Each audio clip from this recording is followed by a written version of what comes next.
Decade that followed, Purdue's distribution to the Sacklers skyrocketed to $10.7 billion. That money was being transferred even as the opioid crisis worsened, the death toll grew ever higher, and the lawsuits were ramping up.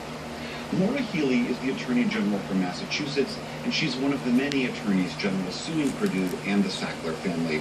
Attorney General, welcome back to the NewsHour. This audit that was done by Purdue showed, as I just described, that from 2007 to 2017, $10 billion is moved from the company to the Sackler family. I get that there is an obvious outrage factor to that. What is the legal case that that transfer of money is a problem? Well, there's an outrage factor because as the Sacklers are looking to pump as much oxy into the market as possible, they're also sucking all of those profits from sales out of the company and putting those profits into their own pockets. It's legally of significance because our state was the first state to sue not only Purdue, but the Sacklers individually for their direct role in the illegal, unlawful marketing and sales of oxy. And the problem legally with what the Sacklers have done, and the reason we've sued them, and the reason we're fighting them in court, is because the Sacklers, under law, should not be able to shield themselves from liability, hide that money essentially that they've stolen, essentially, through this bankruptcy process. So Purdue has filed bankruptcy. The Sacklers are trying to use that proceeding to say, hey, we don't need to pay any of that money back. And in the legal world, William, we talk about when a company or individuals do something bad and they make a whole lot of money off of it, we call those ill-gotten gains. This is the very definition of an ill-gotten gain and why the Sacklers need to be held accountable and need to pay up. That's what justice demands, and that's what families all over this country, William, are looking for. Do you have a sense of where that money is right now? Well, this is part of the problem. I mean, the Sacklers have played games with their money for decades now. A lot of it has been moved offshore, and they've used all sorts of legal arrangements to shield those assets. We're going to continue to pursue them. I know my colleagues will also pursue them.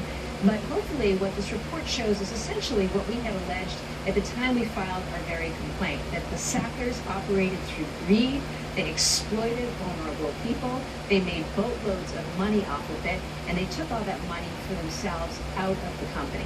That's why we'll continue to fight them in the bankruptcy court, and that's why we'll continue to pursue them. We reached out to a lawyer for some of the Sacklers, and they gave us a statement today. I'd like to read you part of that. This lawyer said, these distribution numbers were known at the time the proposed settlement was agreed to by 24 attorneys general and thousands of local governments.